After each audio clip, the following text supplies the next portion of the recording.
جنوبی اور مرکزی غزہ پر صہیونی حکومت کے فضائی حملوں میں مزید 10 فلسطینی شہید ہو گئے۔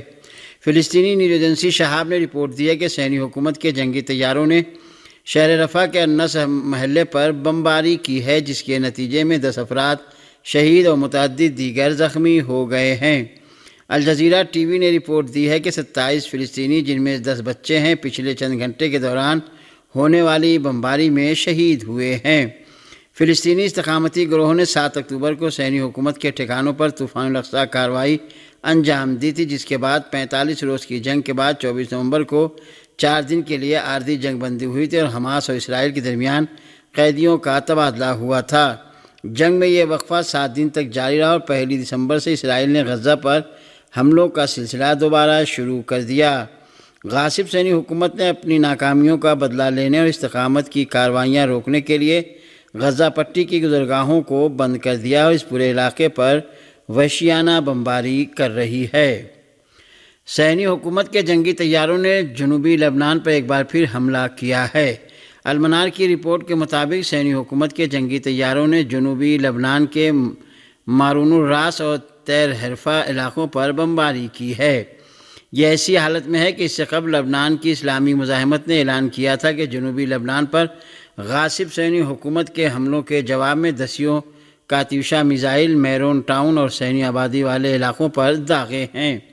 اس رپورٹ کے مطابق صہیونی ذرائع نے رپورٹ میں کہا ہے کہ میرون کے علاقے میں شدید دھماکوں کی آوازیں سنائی دی ہیں۔ حزب اللہ لبنان نے بھی صہیونی فوج کے ٹھکانوں پر میزائلوں کی بارش کی تھی۔ اس درمیان بہت سے صہیونی تجزیہ نگاروں کا حزب اللہ کی جنگی طاقت کا اعتراف کرتے ہوئے کہنا ہے کہ اسرائیلی قبضے والے شہر الجلیل پر حزب اللہ کبھی بھی قبضہ کر سکتی ہے۔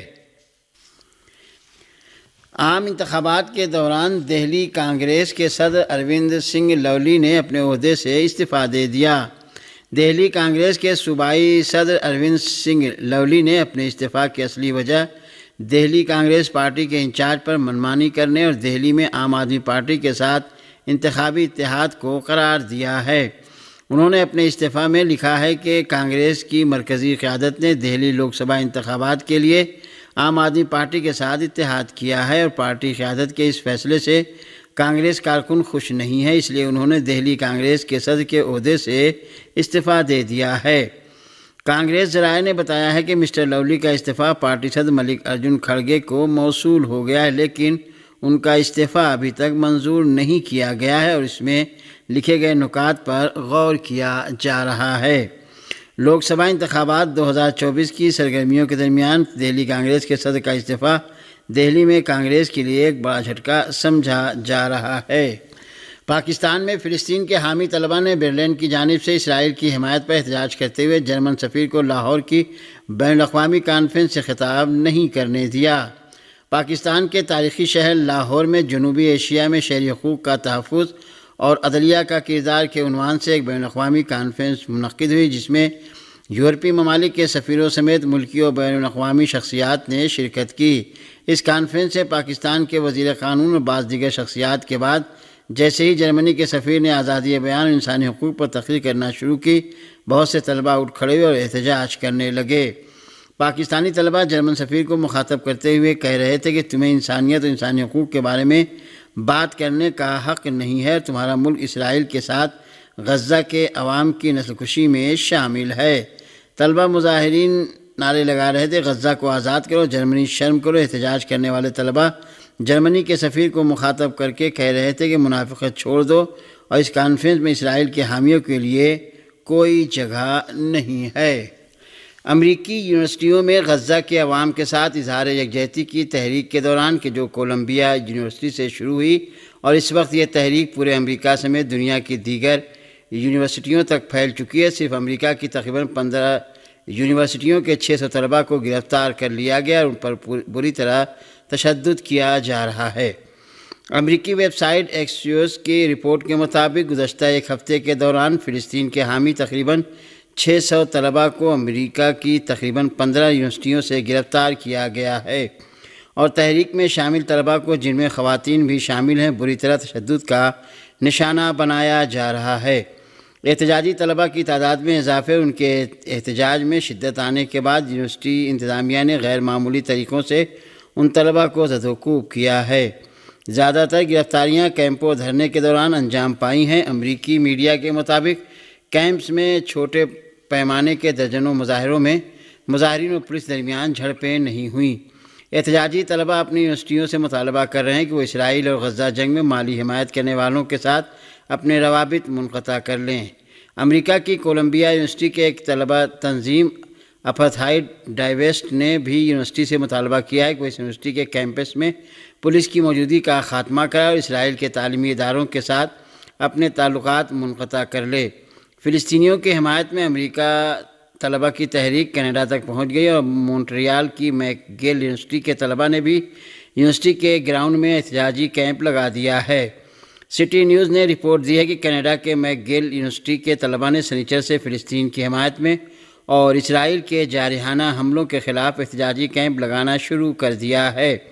سوشل میڈیا پر وائرل ہونے والے ویڈیوز میں دیکھا جا سکتا ہے کہ مظاہرین اپنے ہاتھوں میں فلسطین کا پرچم لہراتے ہوئے فلسطین کو آزاد کرو کے نعرے لگا رہے ہیں اور انہوں نے ایک دوسرے کے ہاتھوں میں ہاتھ ڈال کر انسانی زنجیر تشکیل دے رکھی ہے۔ برطانیہ میں فلسطین کے ہزاروں حامیوں نے غزہ کی پٹی میں صہیونی حکومت کے وحشیانہ جرائم کی مذمت اور فلسطینیوں کے ساتھ اظہار یکجہتی کے لیے مسلسل 28ویں ہفتے بھی وسطی لندن کی سڑکوں پر اجتماع کیا۔ برطانیہ کے مختلف شہروں سے مظاہرے کے شرکاء ایک بار پھر غزہ میں صہیونی حکومت کے وحشیانہ جرائم پر اپنے شدید غصے اور بیزاری کا اظہار کرنے کے لیے لندن پہنچے۔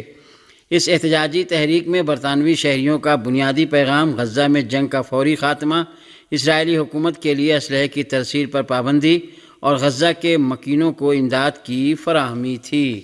فلسطینی پناہ گزینوں کے لیے اقوام متحدہ کے ریلیف اینڈ ورکس ایجنسی آنروا نے کہا ہے کہ وہ صہیونی حکومت جنوبی غزہ میں واقع شہر رفح میں ایک بڑی کارروائی کے لیے خود کو آمادہ کر رہی ہے۔ فلسطینی پناہ گزینوں کے لیے اقوام متحدہ کے ریلیف اینڈ ورکس ایجنسی آنروا کے سربراہ فلپ لازارانی نے شہر رفح پر اسرائیلی فوج کے ایک بڑے ممکنہ حملے پر اظہار تشویش کرتے ہوئے کہا ہے کہ 15 لاکھ سے زیادہ فلسطینی پناہ گزین اس وقت جنوبی غزہ میں پناہ لیے ہوئے ہیں اور تمام رکن ملکوں نے کہا ہے کہ یہ حملہ انجام نہیں پانا چاہیے۔ لازارانی نے شہر رفح پر فوجی کارروائی کے نظریے کو بہت تشویشناک قرار دیا ہے اور اس بات کا ذکر کرتے ہوئے کہ غزہ کے باشندوں کے لیے خود غزہ میں کوئی بھی جائے امان باقی نہیں بچی،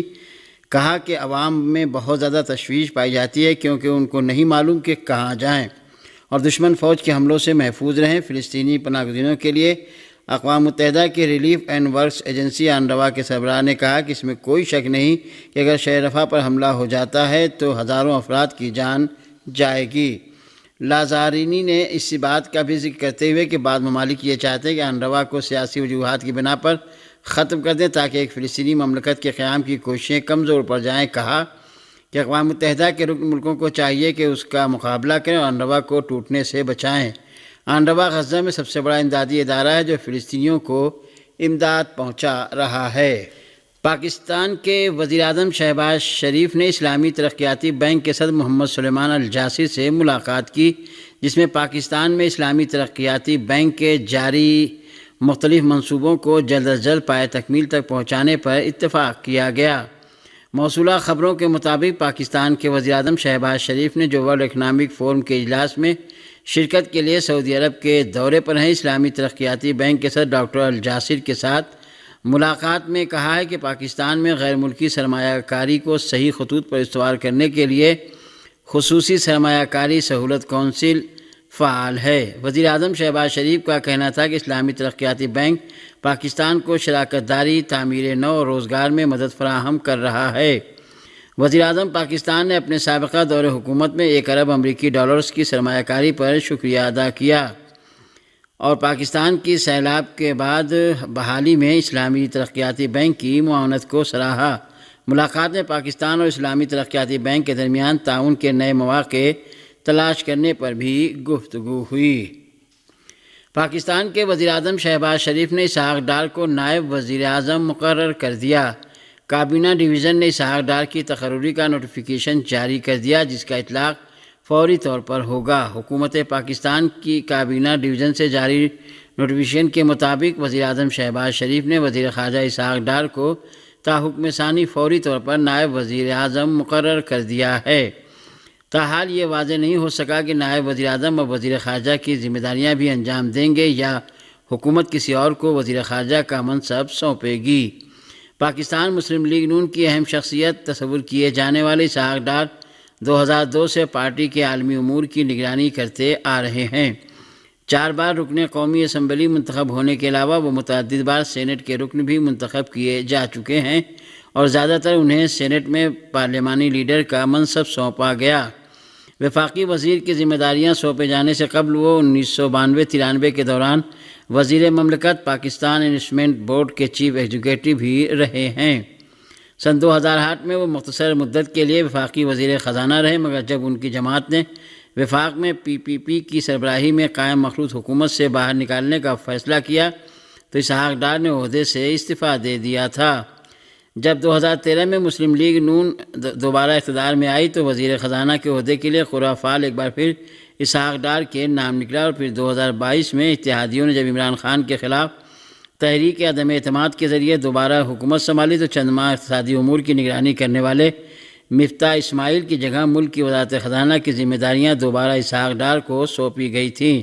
اسحاق ڈار متحدہ عرب امارات کے حکمراں خاندان کے ایک رکن کے مالیاتی مشیر بھی رہ چکے ہیں۔